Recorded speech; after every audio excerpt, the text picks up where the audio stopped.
ये मानना कि मर्द औरतों से बढ़तर हैं लोगों में आम सोच है, चाहे वो मुसलमान हो या गैर मुस्लिम, और गैर मुस्लिम इसे मुसलमानों पर तनकीद के हथियार के तौर पर इस्तेमाल करते हैं। बहुत से लोग कहेंगे आज के दौर में कोई ऐसा कैसे सोच सकता है।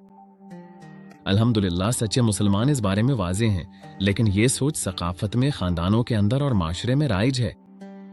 बहुत से लोग इस्लाम पर हमला करते हैं जिनमें खुद मुसलमान भी शामिल हैं। वो इस ख्याल को कुरान और हदीस की आयात की गलत तशरीह और गलत फहमी से लेते हैं। वो कहते हैं कि हव्वा आदम की पसली से पैदा हुई थी, जो कि टेढ़ी है, इसीलिए वो भी टेढ़ी है, उनकी सोच टेढ़ी है और उनके दिमाग में कमी है। ये एक अंदरूनी और लाशऊरी अकीदा है जो बहुत से मर्दों के दिल में होता है। इस पर तवील मुतालियात हुए हैं और दुरुस्त राय ये है कि हवा पसली से पैदा नहीं हुई। मर्द झूठे साइंसी दलाइल इस्तेमाल करते हैं। वो कहते हैं कि इसीलिए मर्दों की एक पसली कम होती है, जो कि बिल्कुल गलत है। दर हकीकत ये बात शर्मनाक है। हुजूर नबी अकरम सल्लल्लाहु अलैहि वसल्लम ने हवा की तख्लीक आदम की पसली से होने के बारे में फरमाया था, लेकिन आपने इसे बतौर इस्तिआरा इस्तेमाल किया था। इसका लफ्जी मतलब नहीं लिया जाना चाहिए। और पसली के टेढ़े होने का इस्तिआरा ये मतलब नहीं रखता कि वो हवा टेढ़ी है। इसका मतलब ये है कि अल्लाह ने उन्हें जिस मकसद के लिए बनाया है उसी में वो कामिल हैं। अल्लाह ने उसे माँ, बहन, बेटी के तौर पर बनाया, और अगर वो ऐसी ना होती तो हम सबकी जिंदगी में चीजें बिगड़ जाती। ये बिल्कुल एक जिक्सा पजल की तरह है। जब आप इसे जोड़ते हैं तो हर टुकड़े की शक्ल मुख्तलिफ होनी चाहिए ताकि वो एक दूसरे के साथ फिट हो सकें।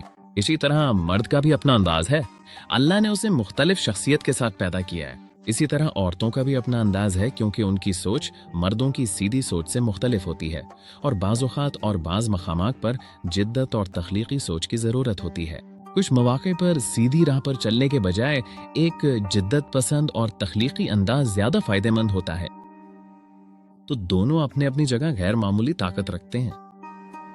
हुजूर अकरम सल्लल्लाहु अलैहि वसल्लम का असल पैगाम ये था कि मर्द ये समझें कि अल्लाह ने औरत को एक ख़ास अंदाज में पैदा किया है। उन्हें चाहिए कि वो उसे इसी तरह रहने दें, इसकी कदर करें और उसे जैसा है वैसा ही कबूल करें, क्योंकि इसी तरह वो उनके और उनके बच्चों के लिए बेहतर है। लोग ये भी कहते हैं कि हव्वा ने आदम को ममनुआ दरख्त का फल खिलाया था, इसीलिए औरतों ने मर्द को बुराई की तरफ माइल करने की आदत विरासत में पाई है। आम कुरान में वाज़ेह तौर पर जिक्र है कि शैतान ने दोनों को बहकाया था, बल्कि हकीकत यह है कि अल्लाह ताला ने आदम को हव्वा से ज्यादा मोर्द इल्जाम ठहराया है। अल्लाह ने फरमाया, तुम दोनों नीचे उतर जाओ। यहाँ हव्वा का नाम तक नहीं लिया गया। ये कहा गया, क्या मैंने तुम दोनों को मना नहीं किया था? और जब भी किसी का नाम लिया गया तो वो आदम का था, क्योंकि सबसे पहले अल्लाह ने उन्हीं हुक्म दिया था। एक और बात ये कही जाती है कि औरत के जिना और बदकारी की सजा मर्द के मुकाबले में ज्यादा सख्त है। वो कहते हैं कि बेटे को बेटी के मुकाबले में ज्यादा हराम काम करने की आजादी है, ये कहकर कि उसकी इज्जत ज्यादा अहम है। इस्लाम में हराम दोनों के लिए बिल्कुल बराबर है और इज्जत हर इंसान की है, चाहे वो मर्द हो या औरत। एक और बात जो वो मर्दों की बर्तरी के बारे में कहते हैं वो ये है कि उन्हें विरासत में लड़की के मुकाबले में दुगना हिस्सा मिलता है। जी हाँ, ये दुरुस्त है, लेकिन इसकी एक वजह है। लड़कियों को बराबरी मिल जाती है क्योंकि उन्हें वो हिस्से मिलते हैं जो लड़कों को दूसरे मौके पर नहीं मिलते, जैसे मेहर, जैसे जो भी उससे शादी करेगा वो उस पर खर्च करेगा, जैसे उसके वालिद को उस पर खर्च करना है, जैसे वो अपनी पूरी जिंदगी में पैदाइश से लेकर मौत तक इस्लाम में कभी भी किसी की माली जिम्मेदार नहीं होती, तो कई लिहाज से उसका इजाला हो जाता है।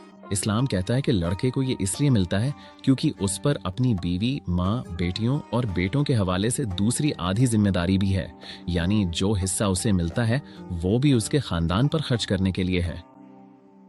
खानदानी तवाजुन के लिए औरत की इज्जत करें, ख्वाह वो माँ, बहन, बीवी या बेटी हो, और बेटों को तालीम और इस्लाम में औरत की अहमियत सिखाकर अमली कदम उठाएं।